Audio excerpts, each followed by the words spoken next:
நான் உங்கள் பூமாரி. இன்னைக்கு நான் எஃபியில் படித்த ஒரு அழகான குட்டி கதையை தாங்க உங்ககிட்ட ஷேர் பண்ணலான்னு இருக்கேன். அதுக்கு முன்னாடி நம்ம சேனலை சப்ஸ்கிரைப் பண்ணாதவங்க சப்ஸ்கிரைப் பண்ணிடுங்க. கூடவே பெல் பட்டனும் ப்ரெஸ் பண்ணிடுங்க. ஒரு மண்புழு அதோட குடும்பத்தோட தூங்கிட்டு இருந்தது. அப்போது நடுராத்திரியில் ஒரு கெட்ட கனவு கண்டு திடீர்னு எந்திரிச்ச அந்த மண்புழு காலையில் வரைக்கும் தூங்கவே இல்லை. அது தன் இனம் மொத்தமும் அழிஞ்சு போகிற மாதிரி கனவு கண்டதுனால பதட்டத்திலேயே இருந்தது. காலையில் எந்திரிச்சதும் ஊர் பஞ்சாயத்தை கூட்டிச்சு. பஞ்சாயத்தில் அந்த மண்புழு கண்ட கனவை பற்றி எல்லார்கிட்டையும் சொல்லி அக்கம் பக்கத்தில் இருக்கிற மண்புழு எல்லாம் நல்லா இருக்குதான்னு பார்த்துட்டு வர்றதுக்காக ஒரு மண்புழுவை அனுப்பி வச்சுது. பார்த்துட்டு வர்றதுக்காக அந்த மண்புழுவும் கிளம்பிச்சு. ஆத்தோரமாக இருக்கிற கிராமத்தை விட்டு மண்புழு வெளியே போக போக சூரியனோட வெப்பம் தலைக்கேறிடுச்சு.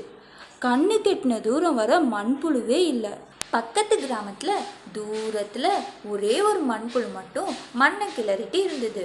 அந்த மண்புழு கிட்ட போய் எல்லாரும் எங்கே போனாங்க, யாரையுமே காணுமேன்னு கேட்டுது.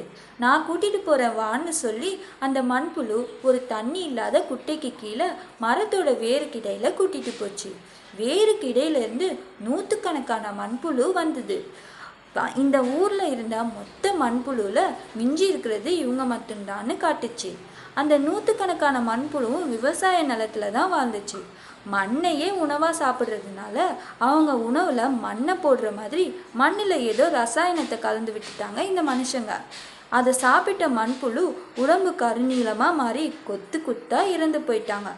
மீதி இருந்த கொஞ்ச நஞ்ச மண்புழுவும் பாதுகாப்பான இடத்தை தேடி குட்டைக்கு அடியில் இருக்கிற வேருக்கு இடையில வந்து பதுங்கிருச்சுன்னு சொல்லிச்சு அந்த மண்புழு. பக்கத்து ஊர்லேருந்து ஒரு மண்புழு பார்க்க வந்திருக்கிறதா சொல்லி வெளியே வர சொன்னதுனால எல்லா மண்புழுவும் பயத்தோட வெளியே வந்துச்சு. அங்கே இருந்த பெரும்பாலான மண்புழு கருநீளமாக மாறிடுச்சு. உடம்பு முழுசும் திட்டு திட்டா வெடிச்சு உருவமே சிதைஞ்சிருந்தது. ரத்தம் வலிய தோல் வறண்டு போன நிலையில தன்னோட வாழ்நாளை எண்ணிட்டு இருந்தது. இனவிருத்தி முழுசுமே நின்றுச்சுன்னும் தப்பி தவறி பிறந்தாலும் கூட ஊனமாக பிறந்து கொஞ்ச நாள்லையே இறந்து போகிறதாகவும் சொல்லி அழுதுச்சு. ஊருக்குள்ளே இந்த இடத்தை தவிர வேற எங்கேயும் மண்ணில் ஈரமே இல்லைன்னும் விவசாய நிலம் முழுசுமே உயிருக்கு ஆபத்தானதுன்னு சொல்லிச்சு. அக்கம் பக்கத்து ஊர்லேயும் இதே நிலைமை தான். இருக்கிற காலம் வர இந்த வேருக்கு அடியில் வாழ்ந்துட்டு போய் சேர போகிறதா அழுதுச்சு. விசாரிக்க வந்த மண்புழுக்கு துக்கம் தாங்க முடியலை. இன்னும் கொஞ்ச நாள் தான் நாங்கள் உயிரோடு இருப்போம்.